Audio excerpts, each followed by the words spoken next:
नमस्कार शेतकरी मित्रांनो, स्वागत आहे तुमचं आपल्या कृषी कन्या यूट्यूब चॅनलवर। बघा शेतकरी मित्रांनो, आजचे सोयाबीन बाजार भाव लाईव्ह या व्हिडिओच्या माध्यमातून आपण बघणार आहोत। तत्पूर्वी आपण चॅनलवर नवीन असाल तर चॅनल सबस्क्राईब करा, व्हिडिओ लाईक करा आणि शेअर करा, त्यामुळे तुम्हाला नवीन व्हिडिओचे अपडेट लगेच बघायला मिळतील। चला तर व्हिडिओला सुरुवात करूया। बघा शेतकरी मित्रांनो, कृषी उत्पन्न बाजार समिती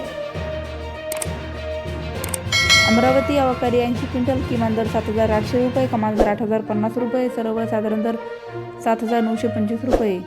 द्रावती अवकाळी 374 क्विंटल, किमान दर 7,800 रुपये, कमाल दर 8,100 रुपये, सर्वसाधारण दर 7,950 रुपये। समुद्रपूर अवकाळी 1,193 क्विंटल, किमान दर 7,600 रुपये, कमाल दर 8,150 रुपये, सर्वसाधारण दर 7,800 रुपये। जालना अवकाळी आहे 359 क्विंटल, किमान दर 7,810 रुपये, कमाल दर 8,002 रुपये, सर्वसाधारण दर 7,906 रुपये। अकोला अवकाळी आहे 157 क्विंटल, कमाल दर 8,010 रुपये।